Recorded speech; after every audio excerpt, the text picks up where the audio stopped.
പൊതുമരാമത്ത് മന്ത്രിയുടെ ഓഫീസിനെതിരെ കടുത്ത ആരോപണമുയർത്തി സർക്കാരിനെയും മുന്നണിയെയും പ്രതിസന്ധിയിലാക്കി കെ.ബി. ഗണേഷ് കുമാർ രംഗത്ത്. മന്ത്രിയുടെ പേഴ്സണൽ സ്റ്റാഫിലെ 3 പേരുകൾ വെളിപ്പെടുത്തി ഗണേഷ് കുമാർ നിയമസഭയിലാണ് അഴിമതി ആരോപണം ഉന്നയിച്ചത്. അഴിമതി CBI അന്വേഷിക്കണമെന്നും ഗണേഷ് കുമാർ ആവശ്യപ്പെട്ടു. എന്നാൽ ആരോപണങ്ങൾ തള്ളിയ മന്ത്രി വി.കെ. ഇബ്രാഹിം കുഞ്ഞ് ഗണേഷിൽ മറ്റാരുടെയോ പ്രേതം കയറിയിട്ടുണ്ടെന്ന് മറുപടി നൽകി. ശബരിമല റോഡുകളുടെ ശോച്യാവസ്ഥ പരിഹരിക്കണമെന്ന ശ്രദ്ധ ക്ഷണിക്കലിനിടെയാണ് കെ.ബി. ഗണേഷ് കുമാർ നാടകീയമായി പൊതുമരാമത്ത് വകുപ്പ് മന്ത്രിയുടെ ഓഫീസിനെതിരെ അഴിമതി ആരോപണം ഉന്നയിച്ചത്. പൊതുമരാമത്ത് മന്ത്രിയുടെ ഓഫീസ് കേന്ദ്രീകരിച്ച് നടക്കുന്നത് കടുത്ത അഴിമതിയാണെന്ന് ഗണേഷ് കുമാർ പറഞ്ഞു. മന്ത്രിയുടെ additional private secretary A Naseemuddin, special private secretary Abdul Rafi, additional private secretary Abdul Rasheed എന്നിവർ അഴിമതി നടത്തുന്നു എന്നായിരുന്നു ഗണേഷിന്റെ ആരോപണം. മന്ത്രിയുടെ ഓഫീസിൽ ജോലി ചെയ്യുന്ന 3 പേർ അഴിമതിക്ക് പേരുകേട്ട Naseemuddin A, assistant private secretary, Abdul Rafi, special private secretary, IM Abdul Rahim മന്ത്രിയുടെ സ്റ്റാഫാണ്. ഇവരാണ് ഭരിക്കുന്നത്. മുഖ്യമന്ത്രിക്ക് നേരത്തെ നൽകിയ കത്തിൽ ഇക്കാര്യങ്ങൾ വ്യക്തമാക്കിയിട്ടുണ്ട്. തന്റെ കയ്യിൽ തെളിവുകളുണ്ടെന്ന് പറഞ്ഞ ഗണേഷ് കുമാർ CBI അന്വേഷണം നടത്താൻ സർക്കാരിനെ വെല്ലുവിളിക്കുകയും ചെയ്തു. ഞാൻ പറയുന്നതിൽ കഴമ്പുണ്ടെന്ന് കണ്ടാൽ അത് CBIക്കോ ബഹുമാനപ്പെട്ട കുഞ്ഞാലിക്കുട്ടി സാർ അദ്ദേഹത്തിന്റെ കക്ഷി നേതാവാണ്. സാർ ഇവര് പണം കളക്ട് ചെയ്യുന്നുണ്ട്.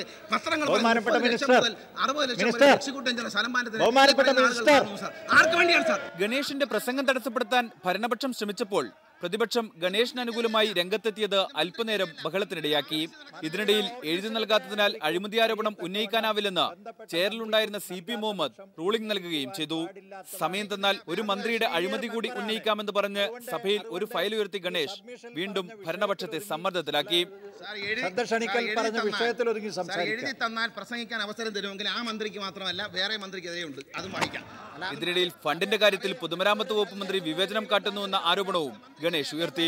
ഗണേഷ് കുമാറിൽ മറ്റാരുടെയോ പ്രേതം കയറിയെന്നായിരുന്നു മന്ത്രി വി.കെ. ഇബ്രാഹിം കുഞ്ഞിന്റെ മറുപടി. ഗണേഷ് പറഞ്ഞ ആരും അഴിമതിക്കാരല്ല. എ നസീമുദ്ദീൻ അവധിയിലുമാണ്. നസീമുദ്ദീന്റെ കാര്യത്തിൽ ഒരു പരാതി വന്നിട്ട് ശ്രീ തിരുവഞ്ചൂർ രാധാകൃഷ്ണൻ ആഭ്യന്തരമന്ത്രിയായിരുന്നപ്പോൾ അത് വിശദമായി പരിശോധിച്ച് അടിസ്ഥാനരഹിതമാണെന്ന് തെളിയുന്ന വിഷയമാണ്. നസീമുദ്ദീൻ ഇപ്പോഴും മന്ത്രിയുടെ ഓഫീസിലുണ്ടെന്ന് തിരിച്ചടിച്ച ഗണേഷ് തെളിവുകൾ മാധ്യമങ്ങൾക്കോ പ്രതിപക്ഷത്തിനോ കൈമാറുമെന്ന ഭീഷണിയും മുഴക്കി.